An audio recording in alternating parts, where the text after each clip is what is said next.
Hi there, it's Lisa here on our Feast of the Holy Family, and our second reading is from Colossians. And so this is a lovely reading from letter of St. Paul to the Colossians. He actually never went there. He didn't establish that community, but he's writing to them because he heard about the difficulty they were having in getting along. And so this reading, which is chosen for Holy Family, is Paul, the expert and from far away, giving them information on how to be a better family. And so this whole first section here,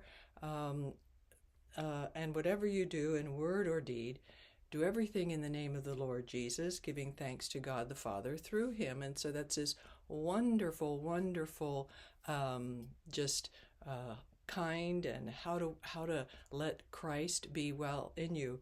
And then there's this section on wives and husbands and children and fathers, and our workbook says that most scholars of early Christianity regard these verses added later by someone other than the original author Paul, likely a scribe. And so the tone or the reason for that was to try to build harmony. But I will tell you that I've had so many people, so many women that I work with come to me and say, I was just trying to be a good submissive wife, and meanwhile their husbands were doing lots of addictive behaviors that didn't get confronted. And so this it's not really St. Paul's teaching. He wanted people to be in harmony, but more of his theology of marriages is really in mutual love and respect. How you treat each other is how Christ treats the church, and so and Christ's love for the church. So this is quite different, and yet it has been used in patriarchal ways, and so that's unfortunate. So if you're reading the longer form of this, you will switch gears to something that is completely different, right, than the first section of this reading. So let's just see how it goes. So a reading for the letter of St. Paul to the Colossians, and then we wait 1, 2, 3 seconds, because that's what the Roman Missal wants us to do. And then we start out brothers and sisters. And so I want you to look at a male and look at a female as you say those words, brothers and sisters. We're talking to these people right here, right now. St. Paul would like to let them know, please live in harmony. Put on as God's chosen ones, so not just them, but us now as well. God's chosen ones, holy and beloved by God, right? So put on as God's chosen ones, holy and beloved. So that's the description of the chosen ones. Well, what do we put on? Heartfelt compassion, kindness, humility, gentleness, and patience. So did you notice that I looked at it and then I spoke it, and then I went back to look at the next one and I spoke that to a different place in the church. So take those nice and slow so that people can actually think about what they're hearing and get an image in their head. What's your image of heartfelt compassion? When I've just got a picture in my head of somebody who was treated badly by people unexpectedly. Yeah, and my heart went out to that person.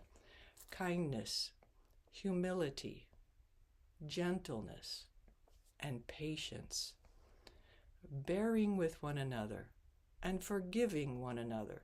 So it's a lot easier to forgive when somebody apologizes, right?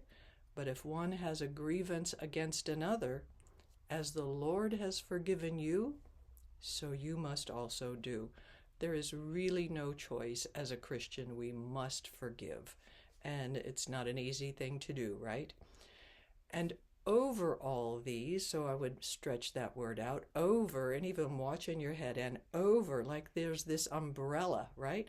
And over all these, put on love. That is the bond of perfection. Oh, okay. And then I would say, I would put a little comma there, and let the peace of Christ. So be sure you say that last S sound in peace of Christ. Say those slowly. control your hearts. Now that's interesting, isn't it? Because what do we often let control our heart? Anger, impulsiveness, wants. And so instead, let the peace of Christ control your hearts. The peace into which you were also called in one body. And he, again, is trying to collect the Colossians.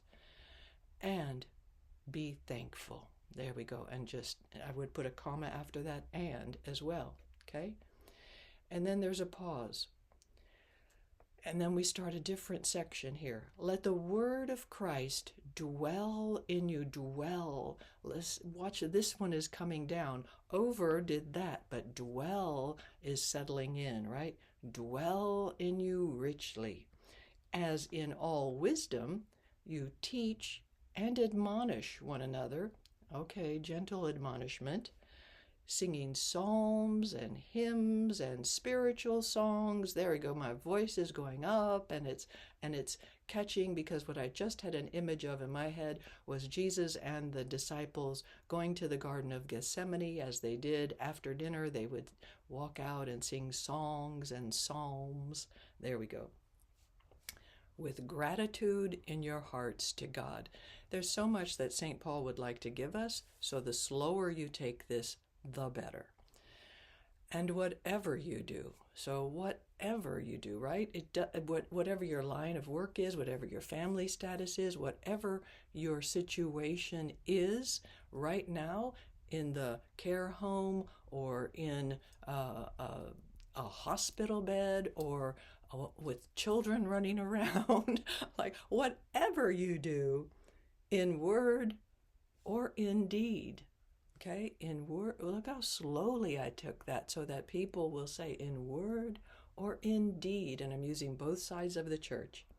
Do everything, emphasis on that word, in the name of the Lord Jesus, giving thanks to God the Father through him. There we go.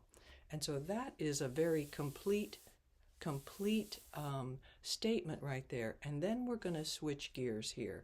And if there's a patriarchal person in this listening to you, they're waiting for this. Wives, be subordinate to your husbands as is proper in the Lord. Watch the elbows, huh?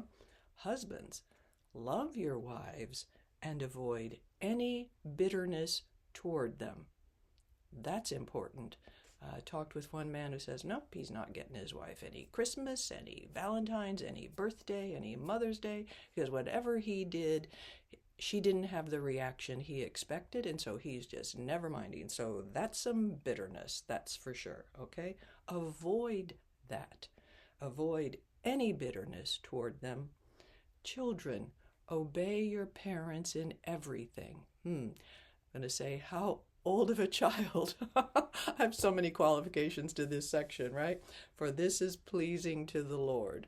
So obedience. We learn obedience to God as we obey our parents. And fathers, do not provoke your children. This is the one I would really emphasize here because it's such a lasting negative legacy. Do not provoke your children so they may not become discouraged. And we're ending this on a solemn of a note, right? When it's been such a lovely picture earlier. That's what the church gives us. So we read it authentically as possible. There you go. God bless you. We wait 1, 2, 3 seconds after we finish discouraged. And then we say the word of the Lord. And maybe you can smile for that one if we go back and remember this first part. All right. God bless you and be with you.